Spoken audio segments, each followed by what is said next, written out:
Hi everybody, this is Tsidiwa Rapila and you are tuned in onto the Imperative Mag podcast. This is the conversations where we really stir your soul. We go to the core.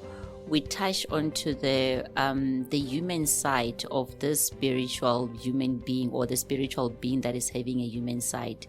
We really go onto those corners that have sustained or kept people going, even in the spaces where, to the egotistic eye, where it looks like no, that thing is not possible, and it touches on different spaces.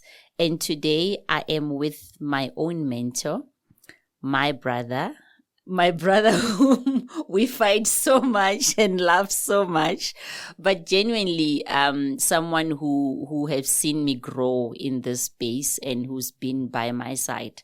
So he's acting all shy and saying that, oh no, I didn't know what we were talking about, but he's lying, I can tell you that. And Rudi and I are talking about, his name is Rudi Matjokana. He's a friend of the Imperative family, and some of you who've been with us on this journey, you've seen him on most of our platform. And today we're talking about vulnerability and prosperity. So he says to me, he understands what vulnerability is, but not prosperity. I'm like, well, you here to define prosperity. So Rudi, welcome to the Imperative Mag podcast. Thank you for being here. Thank you. Yeah. And listeners, you're about to listen. You're about to listen.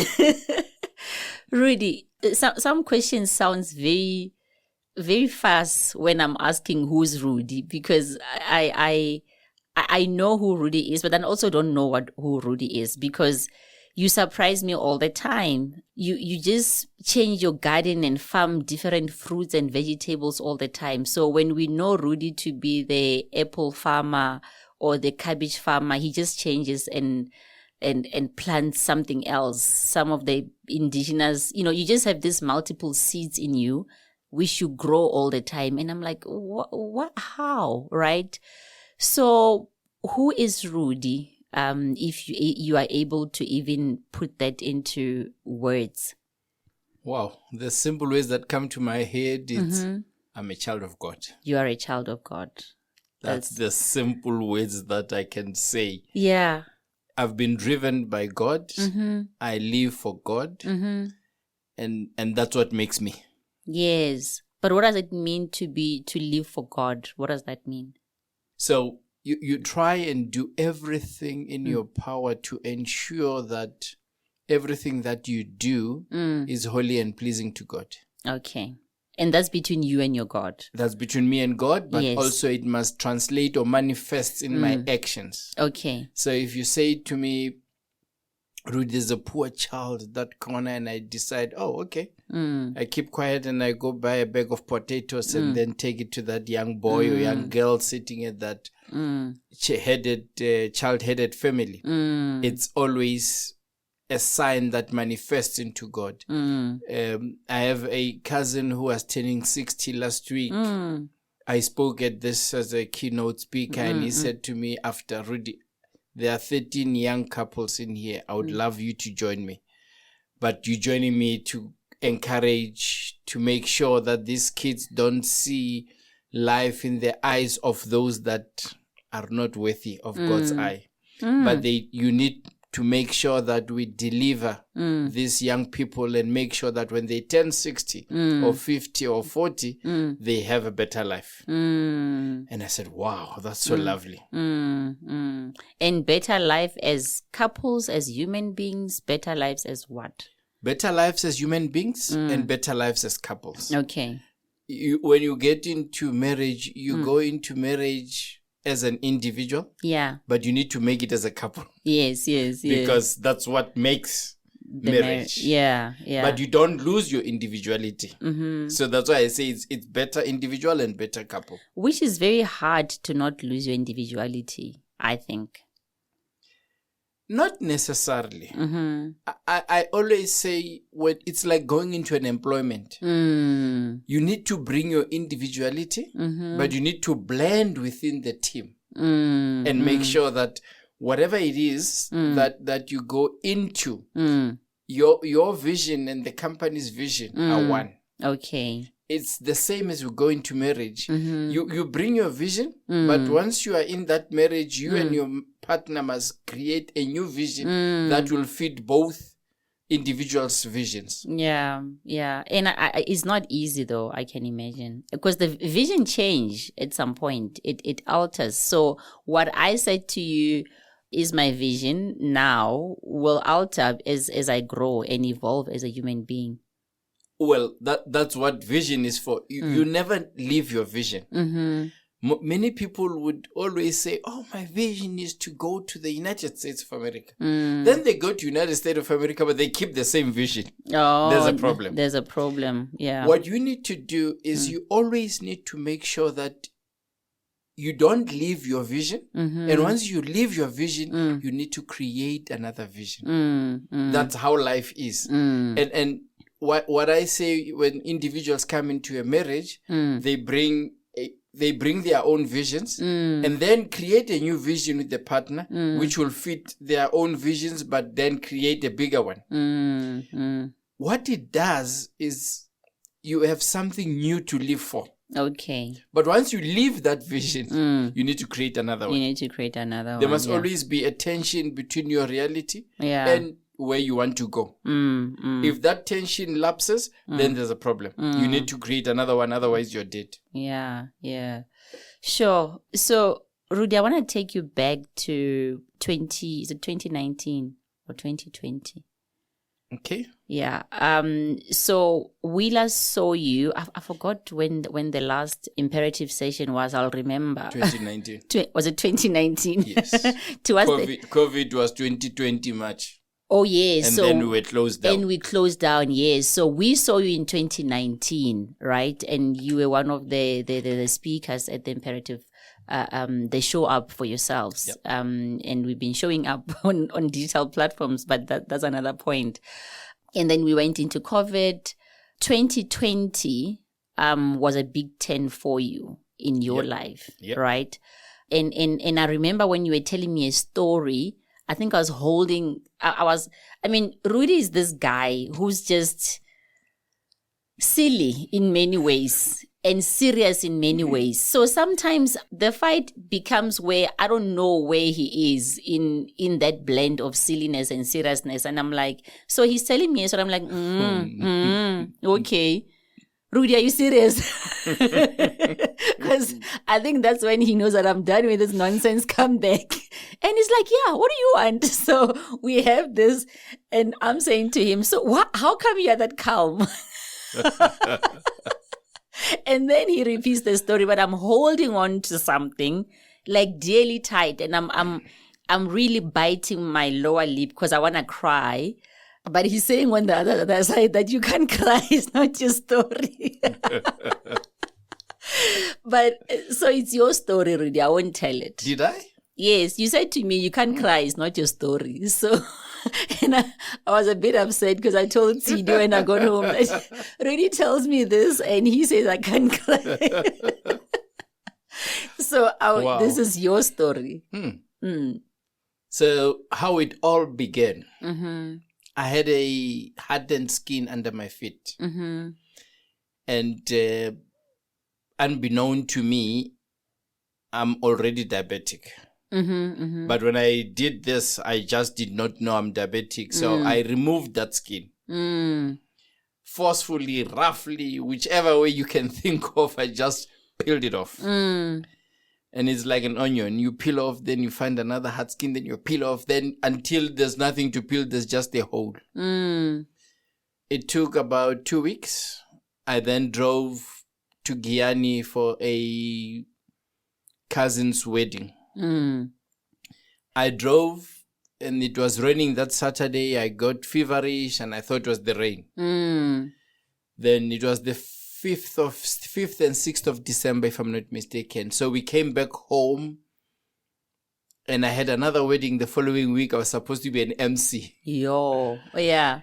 So that's the 11th. And my wife said, hey, I want to see this thing. Because every time when I walked, I left patches of blood on the tiles. So everybody could follow you. You could actually follow me to the bathroom, to wherever, because they followed that. Yes, yeah.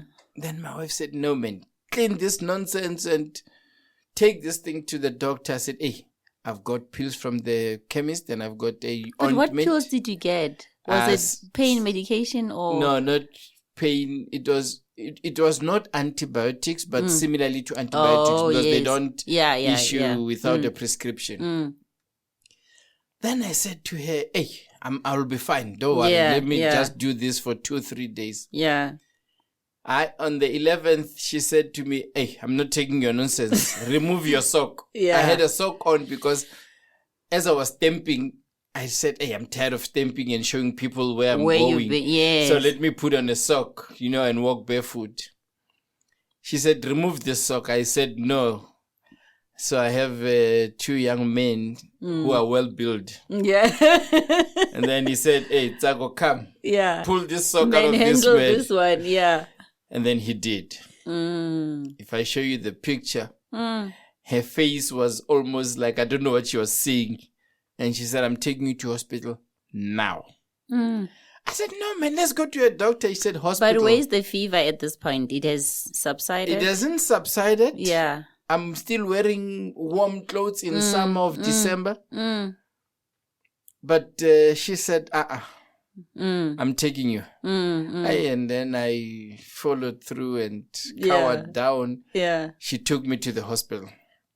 It was COVID time. My temperature was high. They said, hey, this one is a COVID. It's not coming in. Hospitals, you don't understand what they want. I mean, they say he's got COVID. He's not coming in. But you want to be helped by them. Yeah. But ultimately, one said, no, this guy I see, his feet is a bit swollen. Yeah. He needs to go in. Yes, yeah. Then they allowed me in, but my wife could not come in. Yes, yeah. So after an hour or 2, I called her. I said, hey, you know what? Go home. I'll call you as soon as they release me. I still have this belief that I'll be released. Then Saturday, the doctor, they admitted me. Then I called her. I told her they admitted me. Long story short. Then Saturday, I went to theater. Yeah. Theater, I was cleaned up. And on Sunday, the doctor came to see me. And he said, hey, I cleaned a lot of dead tissue from your leg.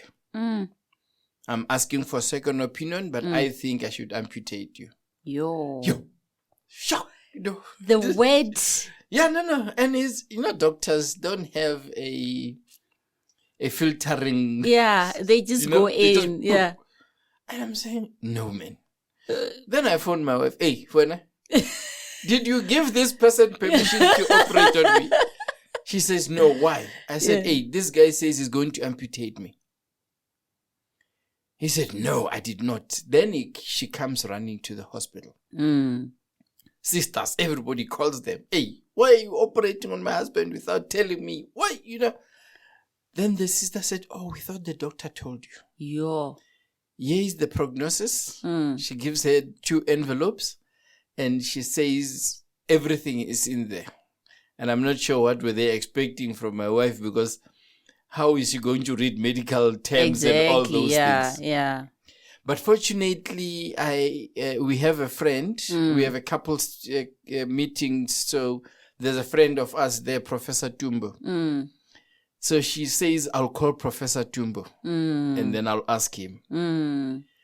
She calls Professor Tumbo. Professor Tumbo, I think he read it. And he said, I'm coming to you, don't worry. So Professor Tumbo and his wife came and they met with my wife. She gave them the prognosis. Professor said, tell him to cut. He has to cut. There's no blood flow. There are a whole lot of things that are happening on that leg. Tell him it's good for him. Then my wife said, okay, I'll come and speak to the doctor the following morning. Are you in pain at that point? I'm sedated. Oh, yes. So I'm still a bit dizzy from the theater Saturday, and I'm now dealing with this big shock of my life. I thought I would run the Comrades Marathon. Yeah. And I said, oh God, here goes my Comrades Marathon. That's what you're thinking about? So my wife came at 7 o'clock, 6:30 in the morning. and told the doctor he can go ahead. And she says when she told Dr. Professor Tumbo, Professor, we've cancelled this thing. He says, no, they won't cancel. Don't worry. Just go tell them they must do it. Mm-hmm. So he told the doctor and told him, look, we are happy. Go ahead. When the word happy is relative. Because in that case, it's very relative. We're happy that you go ahead. Yeah. We were accepting. We're accepting that you go ahead. I've understood completely that prayer. God grant me serenity to change the things I can change and to accept those that I can't change. Yeah. And I then said, it's fine, let me go. Then I went in Monday morning, but I still think I was dreaming. Yes. I still thought I'll come back with my leg. Yeah, these guys are just... They'll just go in there. They said, no, there's no need to cut. Let's just clean it up. The doctor cleaned me up so well that I had no leg when I finished. When I woke up, I saw a well-bandaged leg. Beautifully so. And I didn't want to see where it ends. Just wanted to see my leg as it was. But not to see that I don't have it. Then I slept. Nurses kept on coming into the room asking, hey, wake up. Hey, one sister said to me, Sister Rachadi, Rudi, we thought you were dying. I said, why? She said, you kept on sleeping. So badly, I think I slept for 3 days. What were you sleeping from? Was it fear of waking up or trying to surrender or denial? I don't think it was surrender at that moment. I think it was denial. It was denial. I think it was denial. Yeah. I think it was not me. I think I didn't want to see me. Yes. Remember we said we're happy to you to operate. Yes. But I was no longer happy when it was done. Yes, yeah. Then I got so many pills to numb me. Yeah, okay. To numb how I was feeling and to numb the reality. And then I prayed to God, said, God, why me? You can almost hear God retorting, saying, why not you? I questioned him. Yes. In Isaiah 1 verse 18, he says, come reason with me. Yes. But I'm also careful to reason with him because I don't want to sin in my reasoning with him. Yes, yeah. So I wanted to keep a balance, which was not easy. But these words came to my head. When peace attendeth my way, like a river, I then said, oh, wow, that's a beautiful song. Then I said, why was this song made, by the way? And I remembered the story. Funny. The story was this guy had lost everybody, his whole family. And he lost first and second family. He was like Job from the Bible. And when he penned this song, he then went, when peace attendeth my way, when sorrows below rolls, you have taught me, God, it is well with my soul. And I told it to one sister, a male sister at the hospital, and he said, wow, let me sing it for you. I said, let's sing. I can't sing, so he sang. Yeah. And then he sang it so lovely. And I would always join him when he said, it is well, it is well with my soul. I started finding peace. I started finding calm. And then I thought, wow, this is now me, counseling me. Doctors came, nurses came, and physiotherapists came. They were not doing what I felt they needed to do. God was doing it. Okay. I So they were felt working more on your physical. external. Yeah. But I felt God doing it right. You know, I sang the song Amazing Grace. I loved that song so much that when I sang it, I felt the peace of the Lord in me. And then I was ready to look at my leg. How many days were there? 3-4 days. 3-4 days, yeah. I mean, still in hospital. Yes. I opened my leg. It was still in bandages. Yes, yeah. It was still well covered. Yeah. But now you can see where it ends. I can see the end of my leg. But the funny part is my leg is always itching. Okay. Under my feet. The feet that I don't have. Yeah. Painfully itching. And I want to scratch something, but there's nothing to scratch. Yeah. They call it phantom pain. Oh, yeah. I kept on saying, God, please grant me the strength. Just for me to understand what's happening to my body. I could not, walk even a distance of 3 meters with a walking stick. I don't know what is it, the four-legged thing that you the one walk that with. you sort of carry on the side. Yes. Yeah. They had to teach me how to use that thing to move from the bed to the window. They had to almost like rewire my brain. 1, you don't have a leg. 2, you need to start walking. Then that was nothing. I then went home. Home was painful. Now, I stay in a house that has steps. I can't sleep upstairs where my bedroom is and the place I love. I must now sleep downstairs. And my kids and my wife would always go upstairs. So it's time to sleep. Everybody goes upstairs. My wife slept with me downstairs, but she would sometimes go and talk to my kids and they would laugh. Yes. The foam that I would have. The worry that I would have. Yeah. And then one day, I decided I am going upstairs. It was 5:00 in the morning. I looked at my wife. She was sleeping and I said, I'm going. Then I went on the steps with my back and pushed my leg up as I went up. Yeah. And then went into the bed. I then crawled into the bedroom and climbed my bed and slept. My wife looked for me. And said, where is this bed? She went running around because she knew I couldn't walk. Yeah. So is he stolen?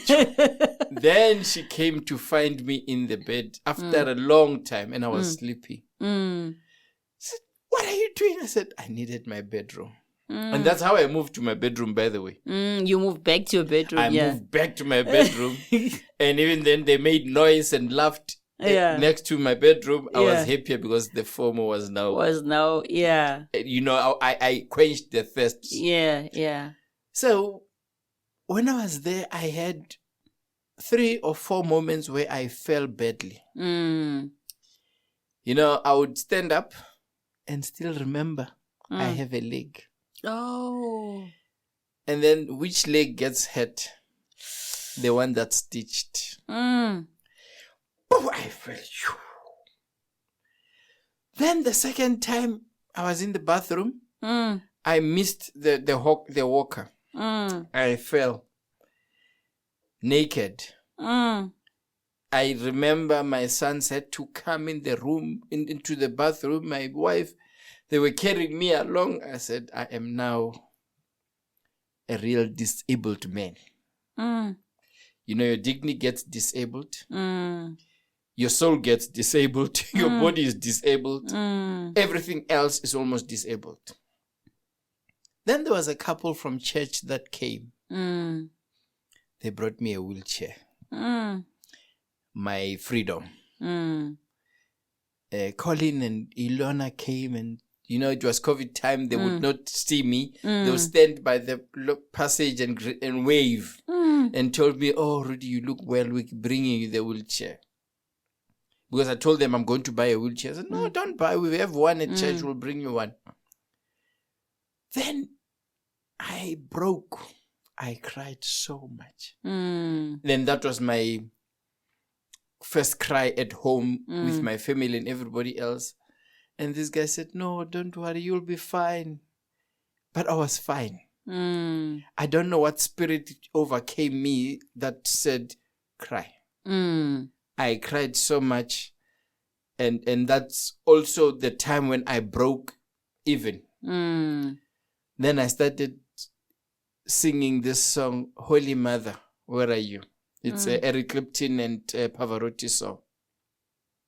So I said, it goes, Holy Mother, where are you? Tonight I'm broken in two. You know, it goes deep and says, when my hands no longer could work, where are you, Holy Mother? I said, wow. So I can actually survive this. You know, because the song says they come and overcome my body. I would always feel the calm. I would always want to counsel people about what happened to me. Because every time I tell people, people would cry. I said, no, don't worry. So do you remember when you said it's not my story? No, don't worry. I'll counsel you. I'll tell you. But it was almost, music was my where to run to. You know, I remember a Josh Groban song, I Raise You Up. I would sing that song and I said, wow.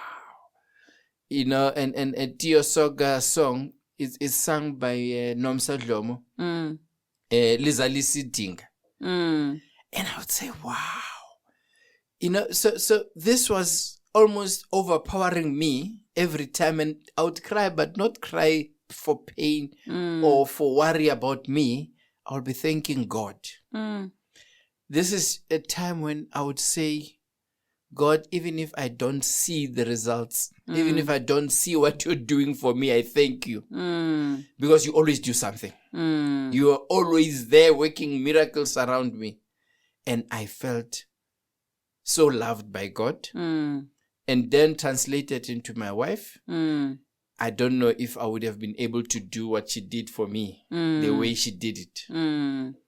She would look after me. She would make my breakfast, my teas, my lunch, my dinner, and sleep with me and take me to the bathroom when I need to go to the bathroom.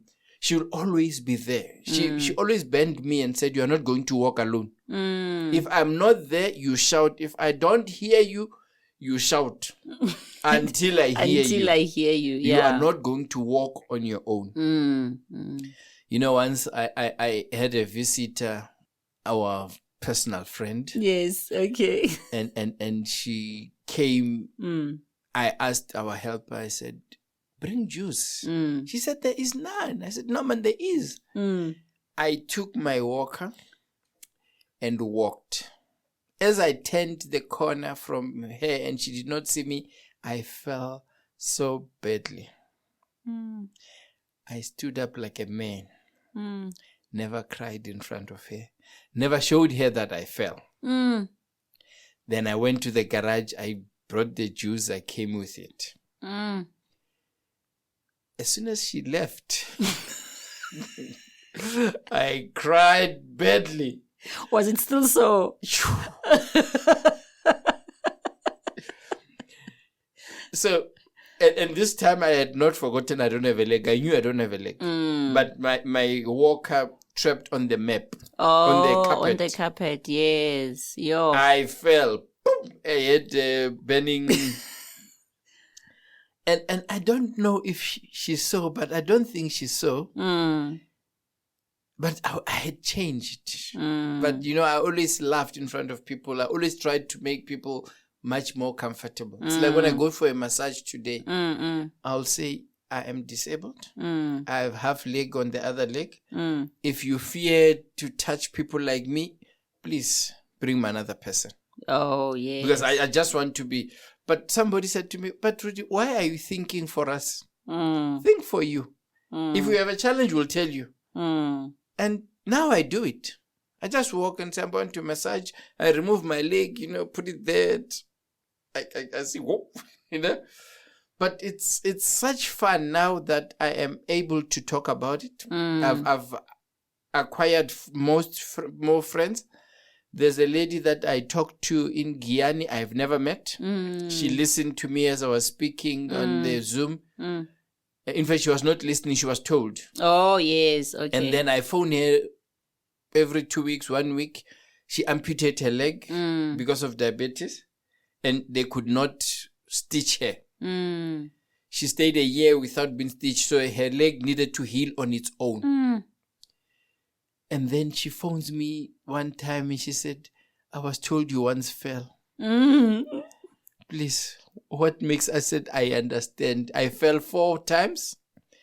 And she said, tell me about a story where you fell in Men Lane. I said, oh God, I had forgotten about that. I fell 5 times. Yeah. You know, my wife used to carry the wheelchair into the car, take it out, put me on, push me, take it back, you know. And then this time I said, no, man, you've carried me enough. Let me... We were going from one corner of the mall to the next. I said, I'll walk there. Don't worry. I'll take myself in the wheelchair. So as I go with the wheelchair, she's driving her car back to the parking somewhere nearby. I'm taking the wheelchair through. As I want to go on the stoop, so it's a bit steep. So in the wheelchair, I'm actually relaxed and with my back towards the seat. As I go up there, that wheelchair, because I needed to have gone forward to balance the wheelchair. Yeah. I relaxed. I fell. Did you like really topple over? Like I went back. My head almost hit the third road. The leg that is operated on hit hard on the road. I looked right, left, center. I saw my wife as she was driving with the car. She was almost shocked. And then 2 young white boys, rugby, big build players, came and almost carried me like a baby, and then took the wheelchair up, put the wheelchair up, and then put me back and says, are you all right, sir? I said, I'm all right. There's my wife there. It's fine. Thank you. And then I stopped, and I was feared to use that wheelchair. Yeah. And my wife said, I told you.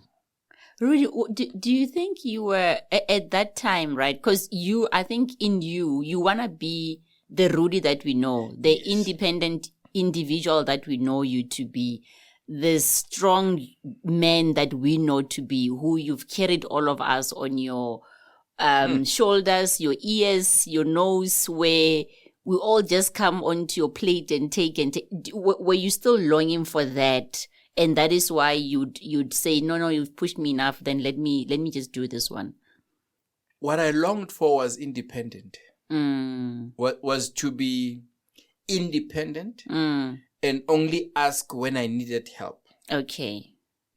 But everything for me that time was done for me. I was bathed.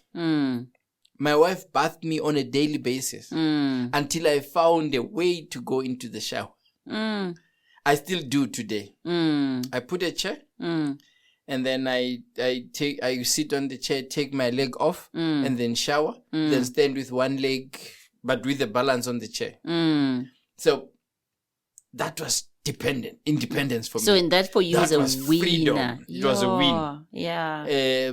When I fell on the stairs, I wanted water. And I looked for her. I couldn't find her. She was in the kitchen. I don't know what overtook me, but I went down to say, I can do this with crutches this time. On the stairs, I went down the 8 stairs. When I took the last 8, I missed the stair with a crutch. And there you came. Painful. Yeah. Did it delay your healing process?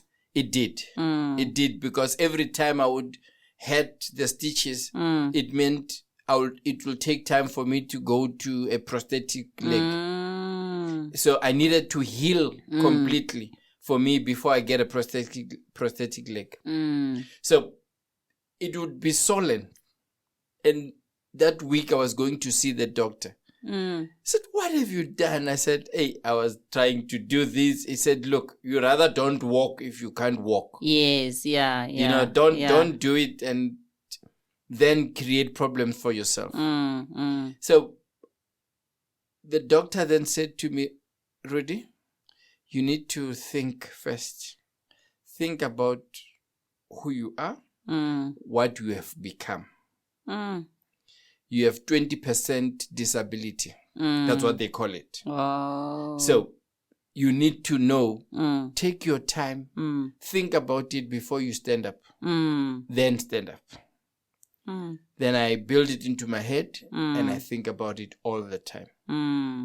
I have more people that say to me, oh, Rudi, you're so strong. I said, I don't know what they're talking about this ones. Because I felt so much pain every time I would fall. It would take me back to when the doctor said, I'm amputating you.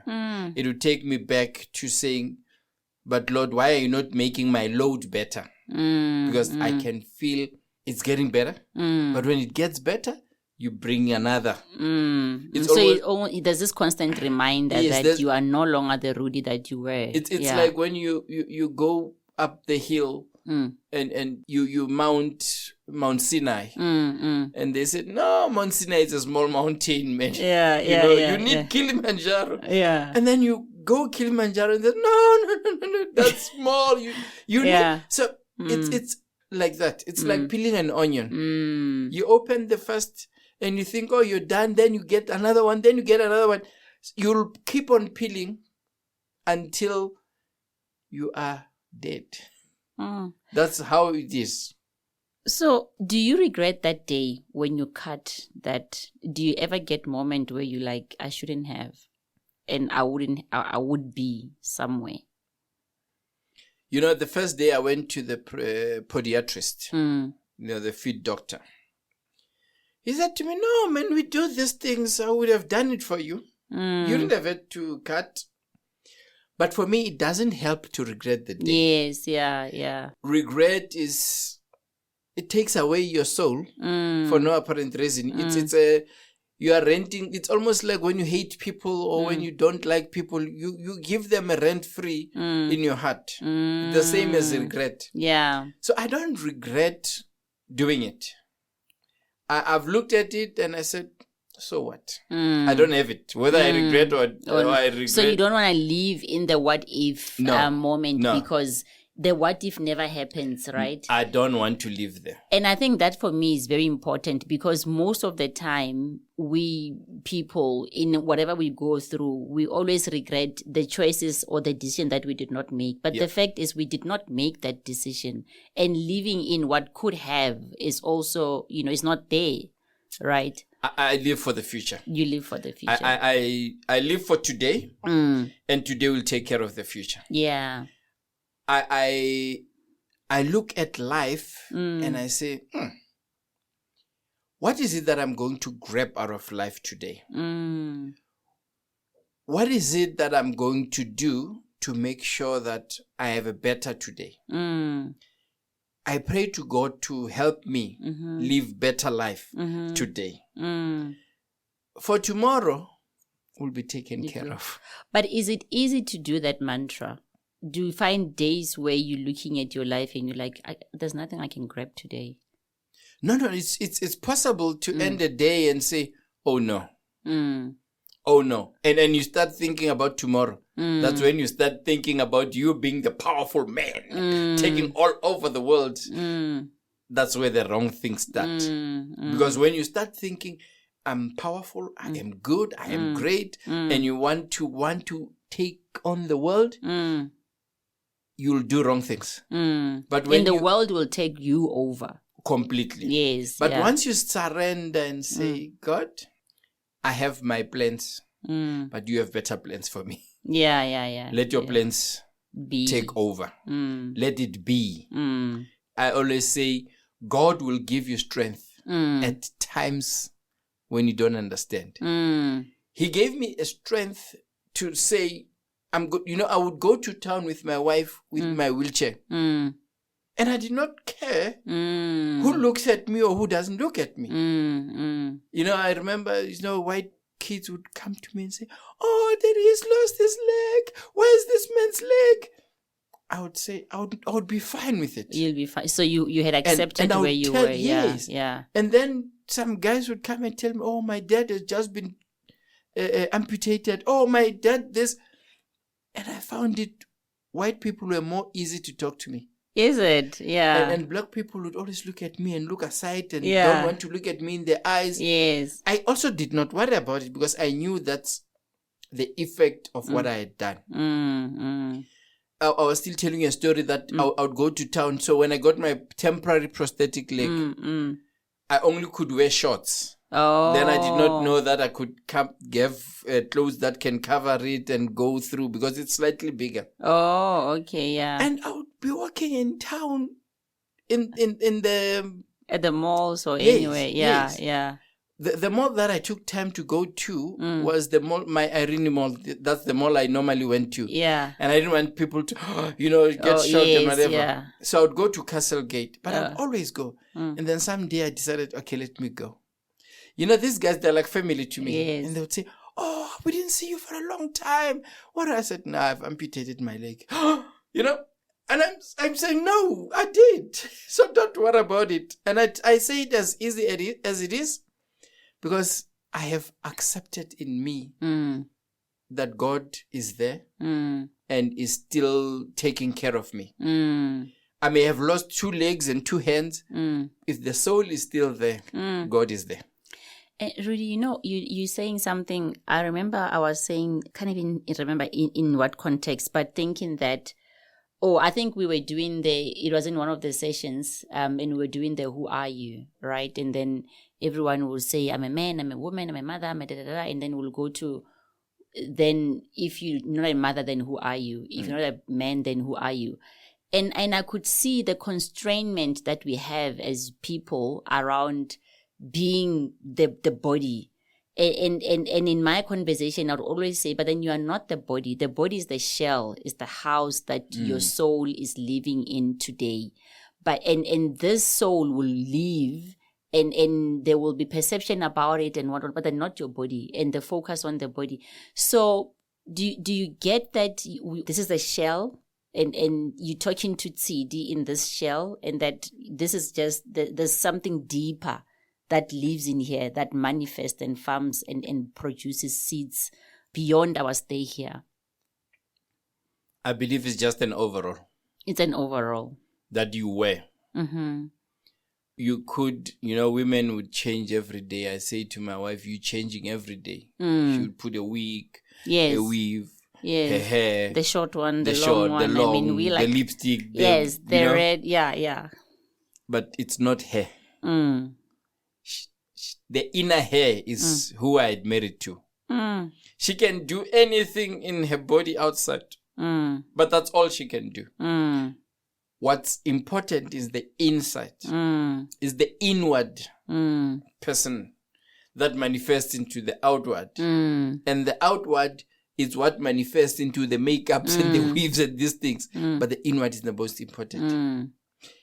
I always say, as a person, you need to have an upward, inward, outward look. You need to look up into God, then create that space for God in you and manifest. And that is the most important. So this is just an overall. Yes, we need to take care of the overalls. Yes, we need to look after ourselves. But if push comes to shove and you lose your leg, your eye, your hand, your whatever, you don't change who you are. You just change the shape of the overall. You're wearing the orange one or the blue one or the khaki one. It just depends on which one you're wearing. But your inside, it's the most important. And you could have been disgruntled. You could have been... You could have, because I mean, sometimes I always talk about the victim chair, because that you and I, everyone listening to us today now, everyone we've met deserve to be on the victim chair. Yep. But it's those choices that we make, and your life and your story. In fact, you've been that person who always says, "I'm beyond the circumstances." And I don't know if God or your creator or the source was just preparing you for this, because I was like, but later on, when I think about it, I'm like, I actually think Rudi has moved and has dealt with this because this is his life. He's seen the hand of God. He's seen what. So, and I went back and listened to the conversations that we've been having, and I'm like, did this guy know? Because he's always been in touch with the inner world and your choices that you make and so forth, right? But I just want to know what vulnerability taught you over and above what you knew. What did you learn? What did vulnerability teach you? So I learned we can always depend on others. Mm-hmm. As much as I loved my independence, I love depending on me. I know that you can depend on others. Okay. I depended on my wife. I depended on my kids, but mostly my wife. My family, my mother, my father, my brothers. In fact, that's the most I had seen them in a long time. I'd see my mother almost on a daily basis. She would come to check me. My dad phoned me almost on the daily basis. My brother bought a chess board to come and play with me. When we were young, we used to play all day, all night. Our breaks would be go and eat, come and play. Go and eat, come and play. Go and eat, come and eat, play.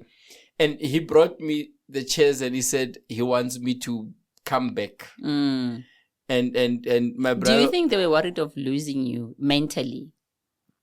I think so. I think they thought they would have lost me, but two, they were worried that I'm almost disabled or disabled. So, but there are many things. I guess I need to ask them what they were thinking. but yeah, thinking for them, I thought my mother was saying, "Oh God, I did not lose a leg, and I'm 79 years old. Why do you lose your leg at 50?" Yeah. You know. And my dad came and stayed with my wife the whole week or so when I was in hospital.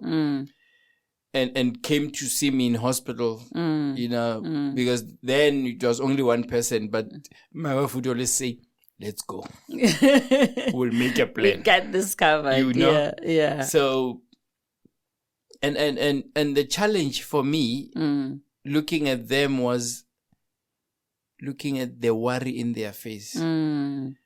My son's wife said to me, "Oh, Ntsako was just a crying baby. He would always cry." And then somebody said, "Nduna cried." I said, "No. These guys never showed me. They were the strongest in front of me, giving me courage and making me happy all the time." When my wife told me, she cried a lot. But that's when I was even better. I cried. But I didn't show I'm crying also. So everyone was crying. Yes, because I thought these guys were strong. I thought these guys were the best support system. But they're still the best. It's just that they were having an outlet elsewhere. Yes. Yeah. No, they were the best. Yes. So what I meant is, I thought these were strong guys, and they were pepping me up, because every time when they were there, I would be raised up. I would even want to hear the songs. When you come to my house, I'll play you Amazing Grace. I'll play you I'm No Longer a Slave to Fear. I'm a child of God. And I'll do it so well, knowing that God is there and doing it for me. So what is prosperity for you now? Or what is prosperity for Rudi? Wow. So prosperity for me is God's wealth. It's being content.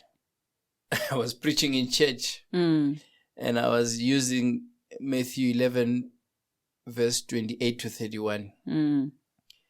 It says, "Come to me, all of you who are heavy burdened and weary. I'll give you rest." That for me is the wealth I need. Okay. That rest from God. Does it mean money? Yes. Does it mean comfortability? Yes. Does it mean having something to do with buying groceries at the end of the month, feeding your family, investing? Yes. Okay. That's the rest that God gives me. I go to Isaiah 40, verse 28 to, it's the 28 to 31 also. He says, I love the song in Shangani. Lavatira laka shikwembu, vatakuma matimba manswa, vatatutsuma vangakarali. So those who work for the Lord will soar like eagles, will run. And they'll not get tired. And they'll not faint. And they'll walk. But remember when I told you about upward, inward, outward manifestation, is that those who soar like eagles, which is upward, will run and not faint. It's inward. And then manifesting. So I believe that's wealth for me. If God wants to give, He'll give. And if He thinks I'm fine with the way I am, then I'm fine. But have you always seen it that way? Or did you have a different prosperity before? It didn't change. Your understanding or explanation of prosperity did not change before and after the incident.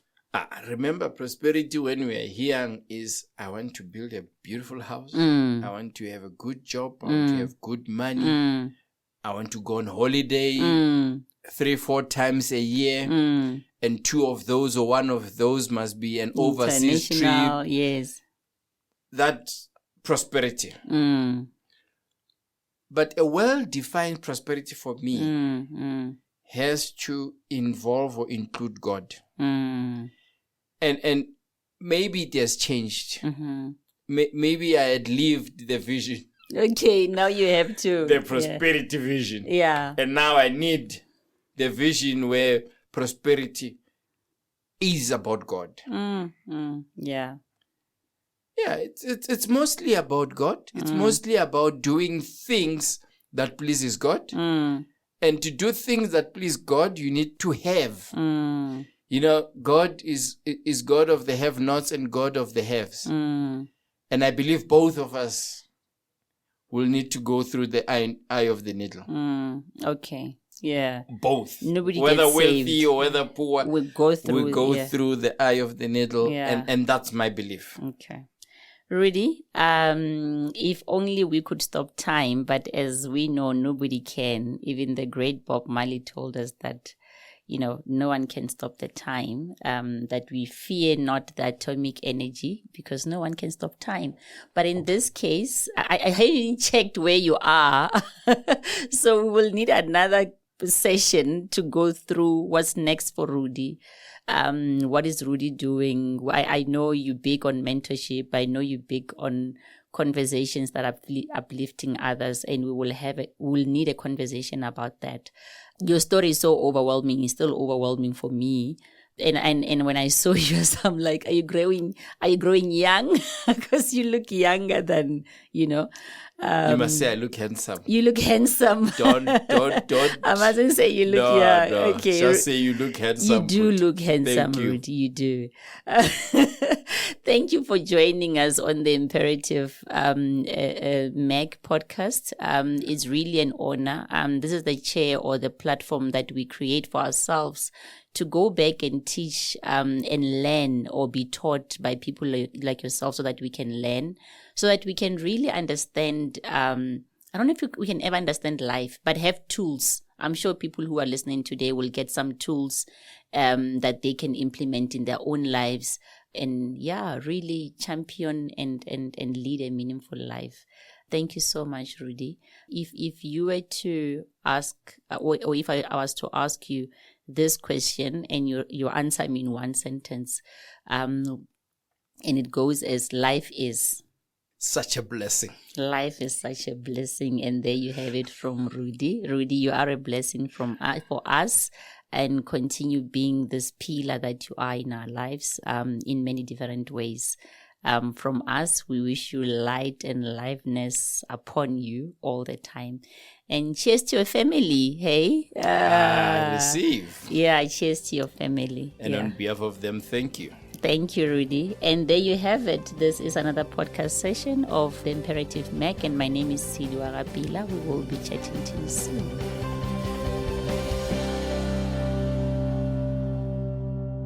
You've been listening to another production from Solid Gold Podcasts.